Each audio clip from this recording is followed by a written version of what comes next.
UNDP, first of all, is one of several UN agencies. We work across the world in over 170 countries, and we have one very core piece in our mandate, which is the eradication of poverty. Now, we work on several different areas to get to that result, and in Algeria, of course, our work is defined somewhat differently. And it works in collaboration with the rest of the UN system. So we work within the UN framework, and there is a framework of cooperation that the UN signs with the government of Algeria. But then UNDP has its own specific program, and that program is made up of 3 pillars.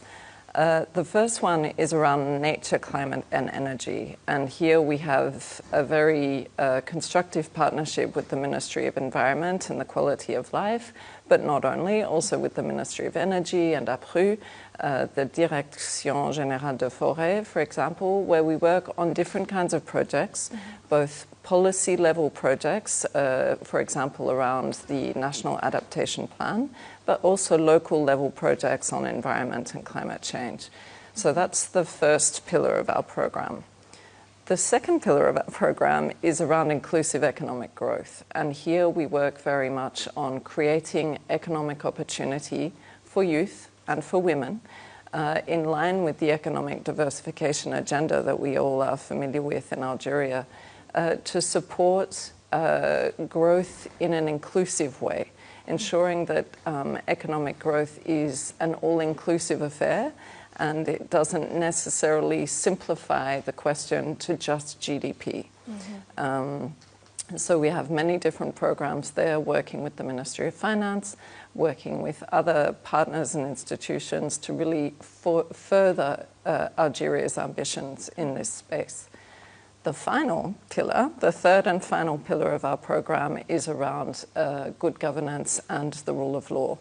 And here we work in partnership with the Ministry of Justice and the Haute Autorité pour la lutte et la prévention de la corruption, the High Authority on the fight against corruption, on questions to do with governance and rule of law. So here we have a number of different projects that range from supporting women magistrates in their careers to also supporting the High Authority in its work that it delivers across the country. It's an interesting thing to note that Algeria's 2020 constitution does cite some ambitious reforms around accountability, transparency, and anti-corruption. And part of the reforms that were undertaken is indeed the creation of the High Authority on the prevention and fight against corruption. UNDP Algeria benefits from a very solid partnership with that High Authority, and we've been able to work over the past years with that institution on its tools, including monitoring and evaluation tools that help to bring concrete actions into a measurable, tangible form. So it's important when we talk about corruption that we go beyond legislation or policy and we talk about what are the concrete actions, and we've been working with the High Authority to ensure that it has the mechanisms to measure progress. I would say that they're at the heart. Transparency, accountability, and integrity are very much at the heart of the work of public institutions. Without those 3 things, it's very clear that the attainment of the Sustainable Development Goals, which we know there are 17 of them, the world has agreed to trying to achieve them by the year 2030. Without transparency, without accountability, and without integrity in public institutions, those goals are less likely to be met.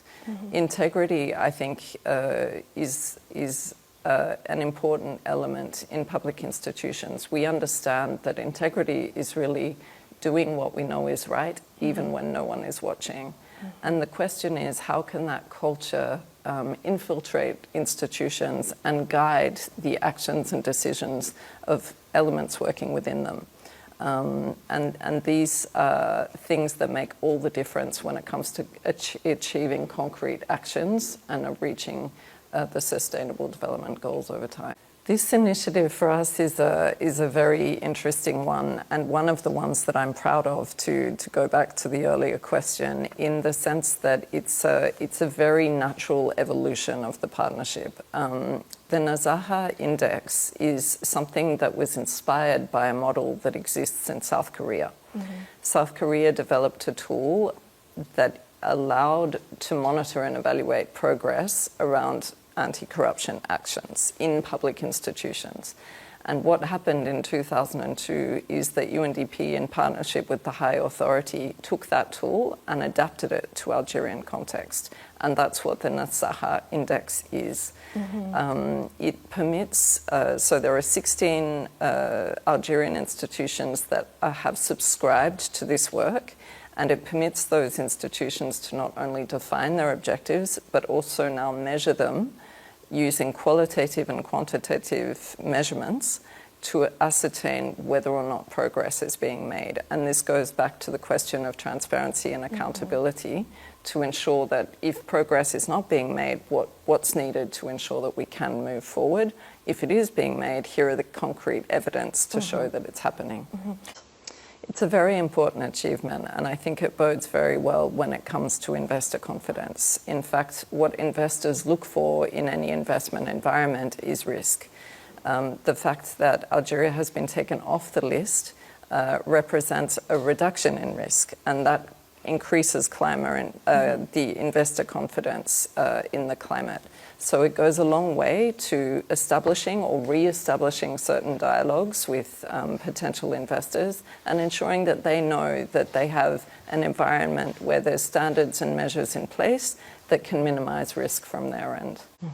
That's a hard question to answer, but I would start by saying that, as we know, out of the 17 SDGs, number 17 is partnerships. The world will not be able to implement the Sustainable Development Goals if we don't work in partnership with one another, whether that be inside of a country or countries with other countries or globally. So for us, partnership is critical, and UNDP is in Algeria at the request of the government of Algeria. That's the first thing. Which makes the partnership already well established. The second thing is that everything that UNDP Algeria does in Algeria is in partnership with the government and Algerian public institutions and the population more broadly. So that partnership, every success that we have, every project that we implement on the ground is because of that partnership working well. It's a partnership based on trust and open, frank dialogue, as it needs to be. It's also a partnership based on transparency and accountability. UNDP, as a UN agency, is as accountable to its member states as any government. So we depend on maintaining high standards of transparency and accountability and integrity to ensure that our partnerships are also informed by that trust-based dialogue. So it's a very interesting question, and I think the best way to answer it is that UNDP and actually the UN system more largely applies what we call the systems thinking approach. Systems thinking is something that comes from the natural world, and it is about how different systems interact with one another to achieve one end state. So when we talk about one system in isolation, for example, digitalization, or just the economy, or just youth, we oversimplify potentially some of the dynamics at play when these systems interact. So what UNDP does, including in Algeria, is to make sure that when we think about digital, for example, we think about how it affects youth and youth employment and job markets. We think about how digital could impact the climate change question and how digital could be used in early warning systems, for example. We also think about how digital could be used in economic growth modeling and used to forecast different scenarios around changes taking place. So the interaction of all those systems is something that's critical to us to ensure that we're understanding and developing solutions in partnership with government and public institutions that actually respond to the need. Digital is key. Digital will be a very decisive influence in the work on transparency and accountability. I think we've already seen in governments around the world how the use of digital can really help in terms of efficiency, but also in terms of transparency and accountability. And Algeria is no exception. There are digital platforms in place for public services, as you know, and those help to facilitate a better contact also between the citizen and the state. It reinforces the social contracts. It ensures that there are responses to citizens' needs. And UNDP is actually working with the mediator of the Republic to also extend that support even beyond public services to the work of the ombudsperson here in Algeria. And it will be a decisive tool to the work that's being done in this area already.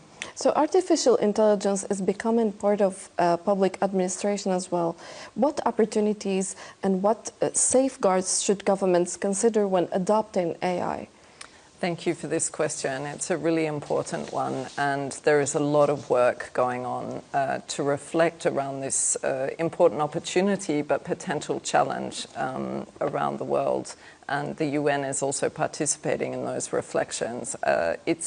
It's incredibly interesting to see how quickly this technology is changing. There are things that are possible today that were not possible 5 years ago, and we don't know in another 5 years what artificial intelligence will be able to do. And in that respect, it's very important that the potential risks around this technology be addressed by governments around the world. And that's a reflection that started to take place already in September 2024 with the creation of the Global Digital Compact, which is in a way a global blueprint for governments to think about what to do in order to minimize risks, for example, around digital economy or the digital divide. What if only part of a population has access to this technology and the other part of a population doesn't, or a region, for example? Also, how do we ensure that human rights are respected at all times, whether we're online or offline? How do we ensure that artificial intelligence tools do not replicate human bias, but correct them to the extent possible? So there are a lot of amazing opportunities around this technology. There are also some risks, and I think it's a timely question in the sense that governments around the world are having to ask them and having to ask themselves that question and define for themselves what that blueprint that was established in September 2024 would look like for governments, and what they can do to ensure that this technology benefits the maximum amount of people and does not do harm to anybody. So this is it's a very timely question, and it's an important one. And I think we've seen in recent times that the government of Algeria is very involved in that global discussion and is thinking about these questions as well, which is an important thing given the rapid pace of change.